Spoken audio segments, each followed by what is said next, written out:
What's going on, everybody? Caleb Fisk here to do the monthly Bakersfield Real Estate Market Update Report. So we're going to talk about a few things today. We're going to talk about interest rates, where they have been over the last year and a few years, and then maybe see what a lot of experts are saying are going to happen over the next few months. We're starting to head into October now, so we're going into the fourth quarter of the year. So we're going to kind of look at what's happened month to month from last month, and then we're also going to take a little bit of a look back for the last year. We're also going to look at house prices, what they've been doing, what some of the projections are for home prices over the next few months and over the next few years.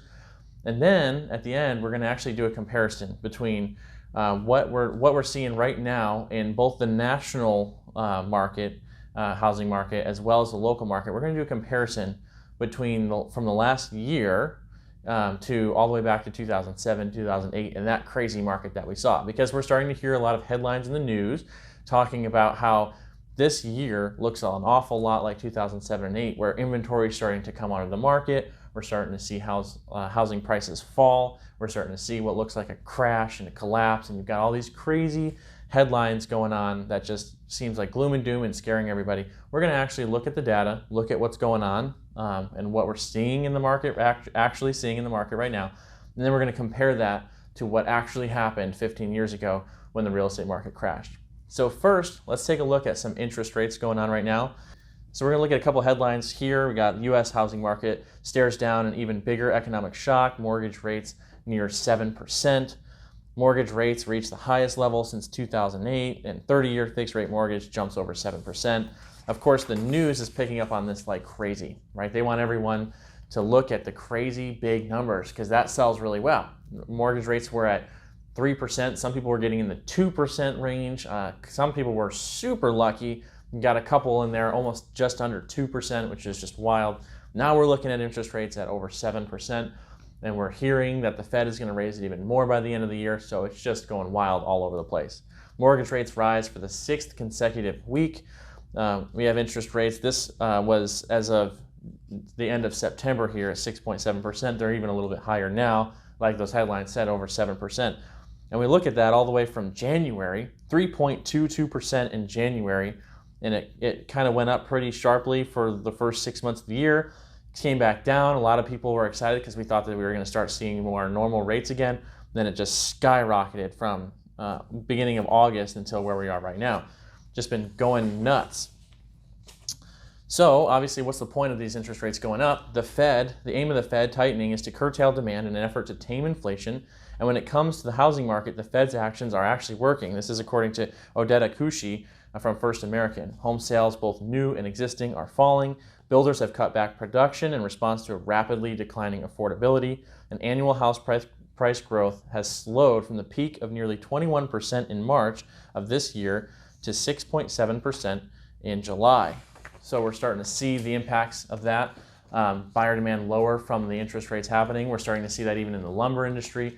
Starting to see how lumber prices fall. Some construction materials starting to fall a little bit because builders are starting to put a massive pause on what's going on because no one really knows what's happening. Our price is going to continue to go down. And if they're still buying lumber and all these materials at a really high rate and now housing prices come down, they're going to lose a lot of money. So we're starting to see a lot of hesitancy there. From George Ratillo from realtor.com, while even 2 months ago rates above 7% may have seemed unthinkable, at the current pace, we can expect rates to surpass that level in the next 3 months, which is just crazy because a lot of people thought that in October or so, especially heading into the elections, that interest rates were going to start to come back down. Things were going to start to even out a little bit more because a lot of politicians like that. Like really good economies right before an election. It looks good for them, for their party. Now, there's no doubt that the increasing mortgage rate will make home buying even more challenging, according to an economist from realtor.com. Buyers may still find opportunities as these changes coincide with the time of the year when buyers have historically found the best market conditions to obtain more bargaining power. So what we're seeing is that even though the interest rates are going crazy right now, it's kind of like the silver lining really in the story is that we are coming into the winter months where we usually see less buyer demand. A lot of less people want to actually move during these winter months because their kids are in school or whatever's going on. And so we start to actually find a little bit more opportunity for our buyers that find a good deal, because people that they have to move maybe during those winter months. Sometimes there's not as much demand for them to choose from, so there's not as many bidding wars, and it just puts the buyer in a little bit of a better position. So yes, interest rates are higher, but seasonally, and we'll look at this later on too, seasonally this is always a kind of a lull when it comes to residential real estate activity, and so there are some good deals still to be found. So while mortgage rates are expected to continue to drift higher over the coming months, much of the rapid increase in rates is likely behind us. This is according to Mark Fleming of First American. Nationally, while month over month house prices may decline, annual house price declines are not expected given the ongoing supply-demand imbalance and continued strength in the labor market. So we're starting to see a little bit of house prices coming down a little bit. But even as we saw before, we're still up a crazy amount from last year. So for the last few months, house prices are starting to come down a little bit. And that's why everyone is starting to pick up on, oh my goodness, the house prices are crashing like crazy. But it's like, well, if you look over the last couple of years, the house prices have skyrocketed. We've picked up like 5 to 10 years worth of appreciation really in the last 2 years.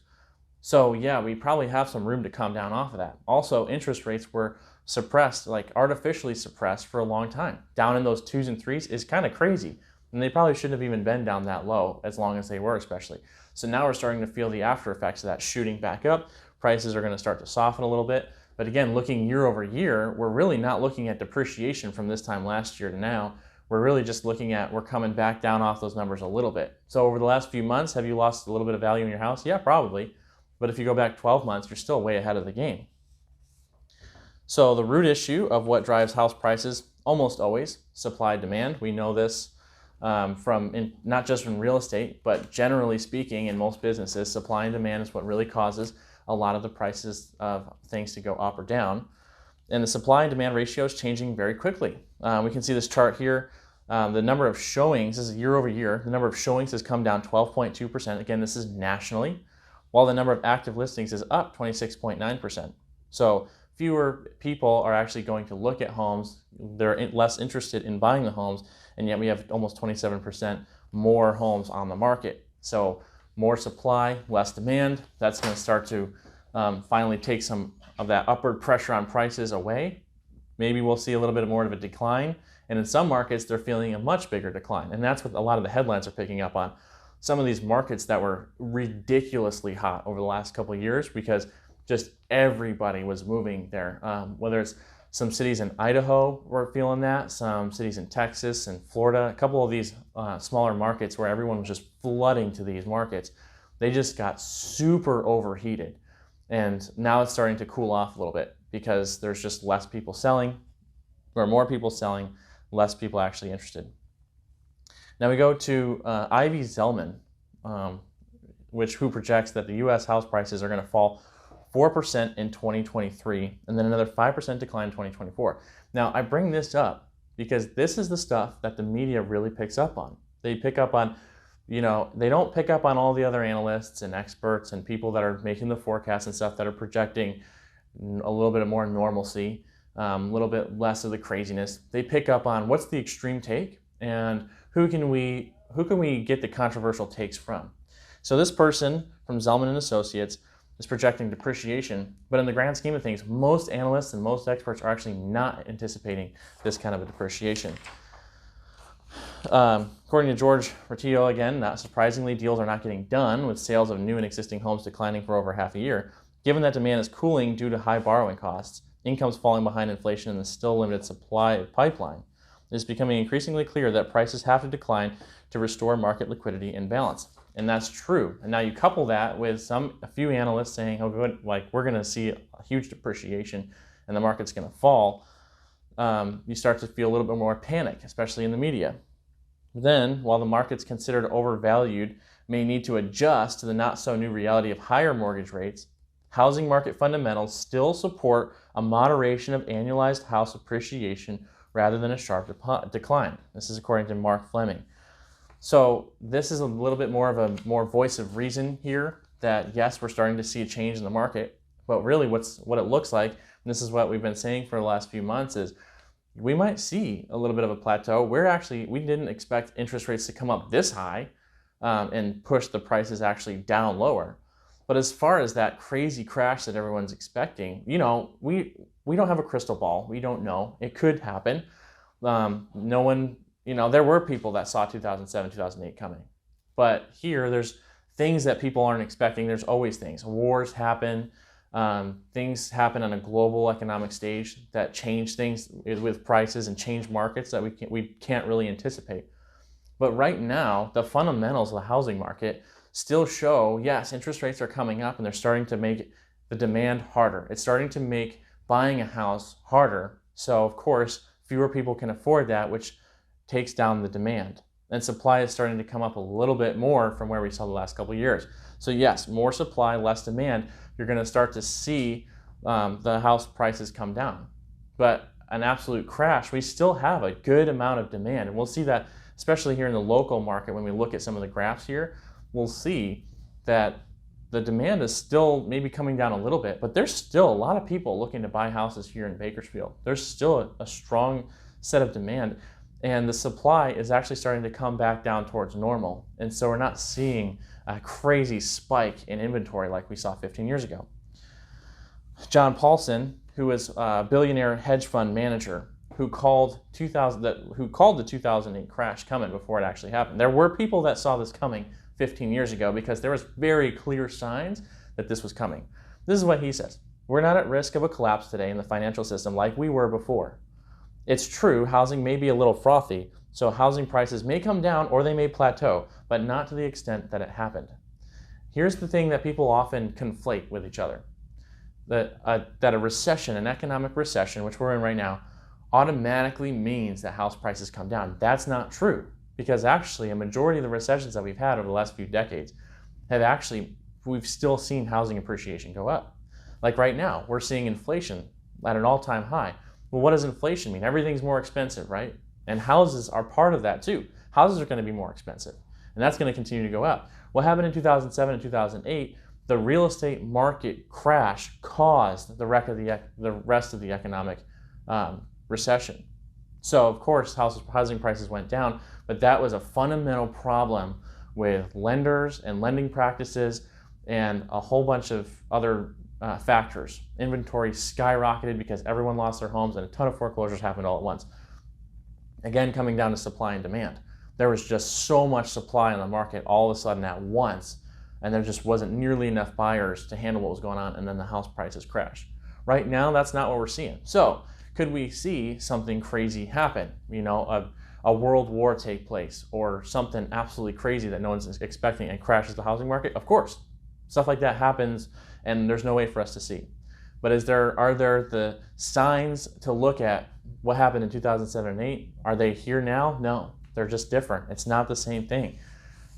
So we can kind of expect that the market's going to, if the interest rates keep going up, we're going to see the housing prices still go down a little bit. But as far as a massive crash, unless the Fed hikes the interest rates and then mortgage rates go up to 20% overnight, no one's really calling for that.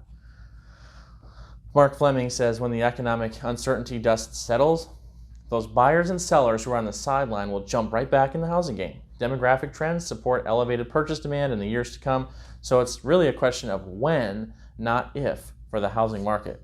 And that's the key, because right now we're only seeing a little bit of a drop off in demand right now for houses. And we saw a little bit of a spike of inventory, and we still have a good amount of inventory now in Bakersfield. But we didn't see the demand just fall right off with interest rates. Now imagine if the interest rates, and a lot of experts are anticipating interest rates to, they're going to raise again probably by the end of the year, and then probably starting in the beginning of next year start to fall off. But imagine if there's this many people and the demand is only slightly off, and the interest rates are up at 7%, maybe they get to 8%, maybe they get to 8.5%, and we still have some decent buying demand. Well, the demographics are still there. All the millennials, Generation Z, all these just millions of buyers in the housing market ready to buy. And now maybe they're a little bit priced out of the market because interest rates are super high, but we're still seeing a decent amount of demand. What happens when those interest rates go back down? Well, now those people who have been working their jobs for a few more years, have been saving up their money for a few more years, maybe building up their credit score. Now that interest rate starts coming down, and now the prices are a little bit down from the interest rates being so high for a long time. Now that's going to, again, all of those buyers are going to swoop back into the market as soon as they're able to afford it again. And now you have the demand pushing the market back up again. So we'll look at some home price forecasts for 2023.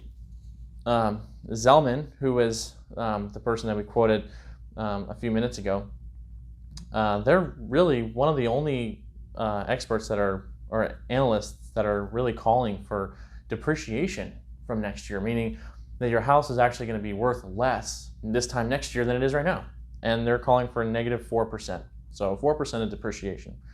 Whereas Fannie Mac is calling for 4.4% appreciation, Freddie Mac 4%, MBA 2.8%, HPES 2.6%, NAR, which is the National Association of Realtors, 1.2%.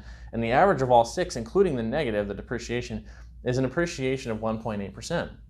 So what are the experts mostly saying? Okay, so we're probably not going to see a 20% spike in value like we saw this year. That's probably a good thing. That's probably more healthy for the markets. Well, what we're going to see is across most experts and most analysts, we're seeing there's still going to be at least some kind of an appreciation, because just the supply and demand is not there for a massive crash over a long period of time. We're still seeing that houses are going to probably plateau for a little bit and still steadily rise a little bit, especially if all this inflation is still there. We're still going to have the remnants of it, and that money is going to eventually go into real estate and push things back up. And interest rates come down a little bit. Even if interest rates come back down a little bit, that the demand is still there to push this up a little bit. So appreciation versus depreciation forecast for 2023, this time next year. These are the number of markets for the forecast for levels of price change. This is from Zillow.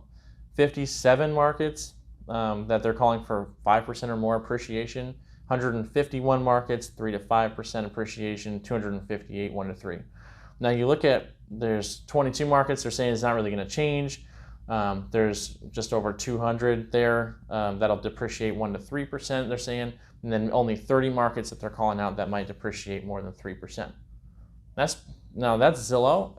They're not 100% accurate on everything as far as dialing in the house prices, but they can still see trends because Zillow pulls in millions of homes.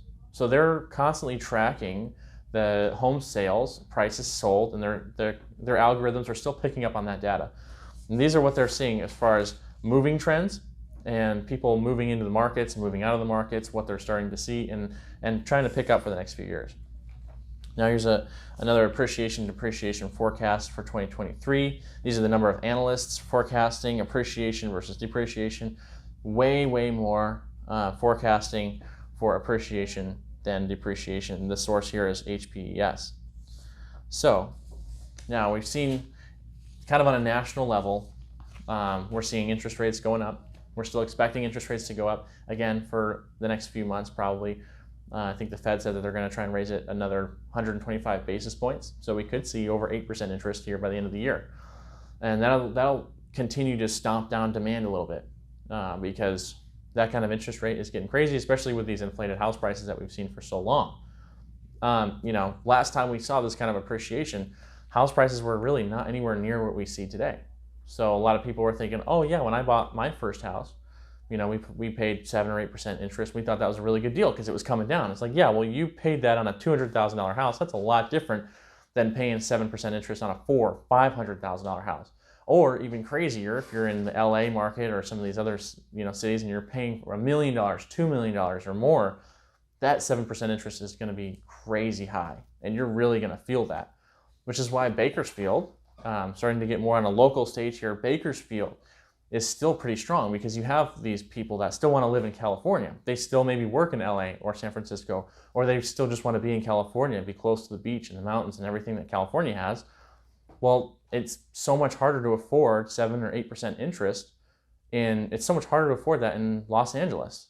So they're moving to Bakersfield and buying basically the same thing for half the price or less than half the price. So that's part of our demand for Bakersfield. But looking at some of the numbers here and looking at the graphs here, for what we see with the updated information from September, we're seeing the blue line here that you can see is tracking the number of new listings coming on the market. This is for single family houses in Bakersfield. The number of new listings coming on the market back in July of last year is when this is starting. 772 new listings coming on the market. We had a nice dip there for the winter like we usually see. And then we kind of spiked back up again starting in March, and then it's starting to come back down. The trend is less new listings from month to month. Now the light green bar that you see on the left of each one of these months, that's how many houses are for sale, active listings right now in Bakersfield. And then that's the number that a lot of people are starting to get a little bit nervous about. They're starting to get scared over because it looks kind of crazy. So we see this time last year in October, we had 428. Back in September, 479. Now you look at September for this year, instead of 479, we're at 838 active listings. And that seems crazy. It's almost doubled where it was last year. And so that's where everyone's like, okay, well, the inventory's doubled, and demand, which you can see the demand, how many properties sold is the dark green bar, and how many properties went pending, how many more buyers put new properties in escrow is the red line. We see those are starting to kind of go away, go down a little bit from where they were, back in March and April. But if you look back at this time last year, we still saw a pretty strong amount of buyer demand, but then back in January and February, you still see that drop off for the winter months. So I think part of it is there's a little bit of a drop off of demand right now because of the seasonal part of it, but we are starting to see a little bit of the less buyer demand, but it's not as extreme as a lot of people would make it seem. So it's only off by, maybe 100 houses or so, which is maybe, it's not crazy for this time of year. But the active listings have skyrocketed quite a bit.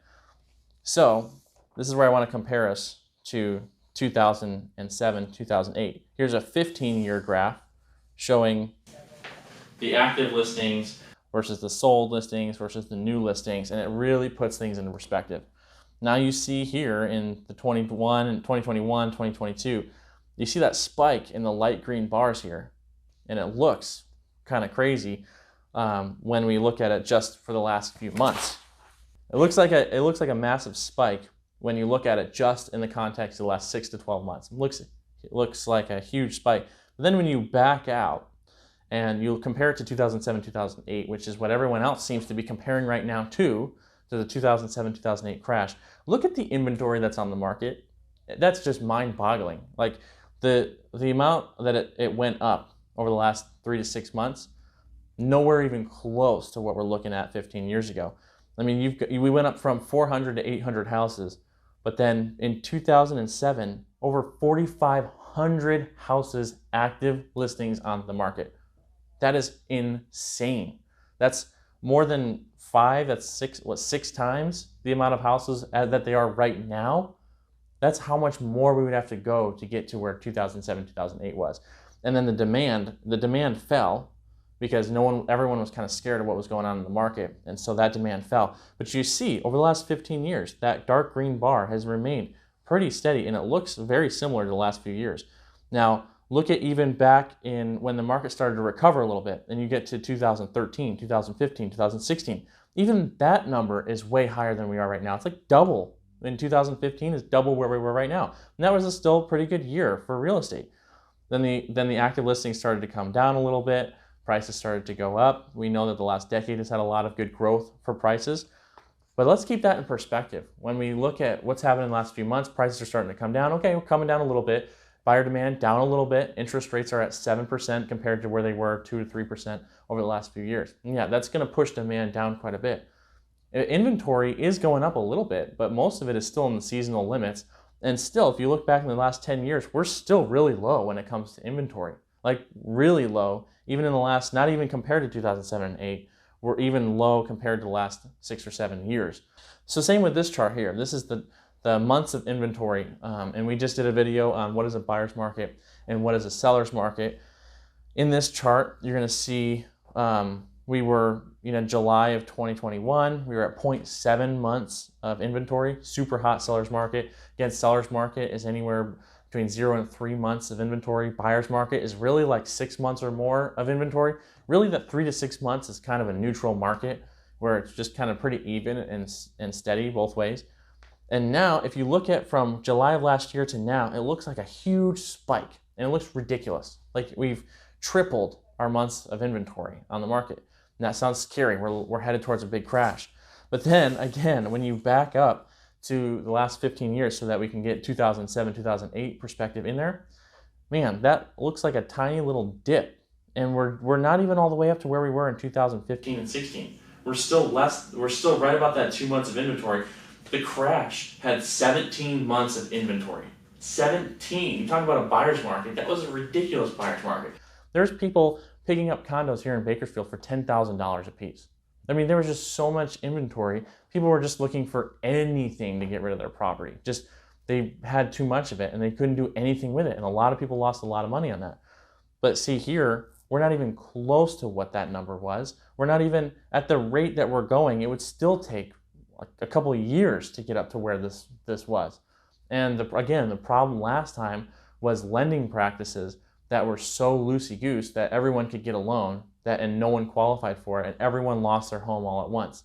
And it flooded the market with that. That's not at all what's happening here. The credit availability is still very, very low compared to where it was 15 years ago before this crash, where everyone could get credit. It's a lot more strict now. Banks actually want you to have equity. They want you to make sure that you have a good credit score. They want to make sure that you actually have a debt to income ratio to make sure that if anything happens and a new expense comes up, you're not just going to immediately be sunk and not be able to pay your mortgage. And that foreclosures still happen, but it's usually in more rare and more extreme cases, as opposed to literally someone just lost $1,000 of income a month, or maybe they got a little bit of an extra expense like a car payment and they couldn't afford it and then just tanked their mortgage. So right now, the fundamentals are so much different than back in 2007, 2008. Now, does that mean that prices aren't going to continue to dip and maybe even dip substantially? I don't have a crystal ball, but again, from what we're seeing here, a lot of things are cyclical. We're starting to see a little bit of prices come down a little bit, which again is fairly normal for this time of year. We are seeing it more than the last couple of years. We are definitely over the national stage starting to see house prices come down. That's a real thing. No one's trying to deny that. Interest rates are going up, so demand's getting pushed down. We'll see what happens with interest rates over the next few months. Because again, if they raise it maybe one more time, we'll see what that has to do with demand. It might push, another percentage of the population out of being able to buy a home, and that could be severe. We'll see what happens. But if they start to lower them again at the beginning of next year, we're starting to see another solid real estate market again, right around the corner, as far as homes going back up. So then this brings us to the question of, should you sell your house now, or should you buy your house now, or should you just wait and figure out what's going on? Well, really, there's never really a perfect time to buy real estate. And I mean, certainly people would say, 2009, 2010 was a great time to buy real estate. But again, that was a whole economic recession. There was a lot of people that couldn't afford anything at that time. So yeah, I guess that was a good time if you were one of the lucky people that actually could afford to buy that. If you have the opportunity to buy right now, a majority of experts, even the ones calling for depreciation over the next few years, and even substantial depreciation, are still calling for substantial appreciation over the next 3 years or more. I mean, even in the last 30 years, the appreciation in California has been 313% over the last 30 years, and that includes the giant crash in 2007, 2008, where people lost millions and millions of dollars due to the crash of the market and the prices going down. Even including that crash, real estate's up 313% in California over the last 30 years. Do we see that slowing down? Do we see huge companies in Bakersfield leaving and going nowhere, and lots of people leaving, and now there's a bunch of houses left over? Because that's really what it comes down to, supply and demand. Are people flooding out of Bakersfield, or are they coming into Bakersfield? Now they're leaving California, so prices are starting to come down in some of the other markets, but a lot of them are still coming to Bakersfield. And Bakersfield's still growing, and we're still seeing signs of strong growth over the next decade or more. We're still seeing companies come in. We're still seeing developers that want to still build here. We're still seeing low vacancies in the rent. We're still seeing a lot of rents still going up and still really high compared to the last few years. So a lot of signs showing that Bakersfield real estate market is continuing to be strong and steady, especially when you compare to some of these this is one of the things that the media does, which is they pick these smaller cities that are going to get rocked by higher interest rates because not that many people wanted to live there in the first place. And so the slightest change to that, and no one wants to buy there anymore. So they take some of these examples and they say, look at this, 50% depreciation like over the last couple months or something like that. And there's a lot of those catchy headlines. That's the case in some cities, and we are starting to see some depreciation here in Bakersfield. But over the long haul, and even over the next 6 months, 12 months, let's see what happens with interest rates. We'll keep an eye on it. I'll do another market update report next month, and we'll kind of just keep our eye on what happens over the next few months and keep you guys informed.